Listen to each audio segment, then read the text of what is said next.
guys, today we talk about how can you fix this problem or know how you can do that on your PicWish app. So you just follow these ways, then it's going to work with you. All you have to do in the first, you just click on settings here. So then it's going to take you to this list. It's going to show for you like this. You go down, so then you click on apps.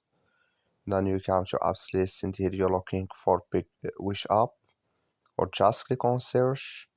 Then here at PicWish, it's going to show for you like this. You click on it here.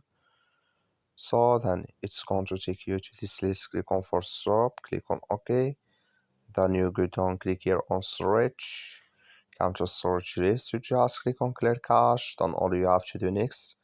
So you just turn off your Wi-Fi and turn on it again. Then it's going to work with you. That's all you have to do. Thank you for watching. Don't forget to support us by liking and subscribe.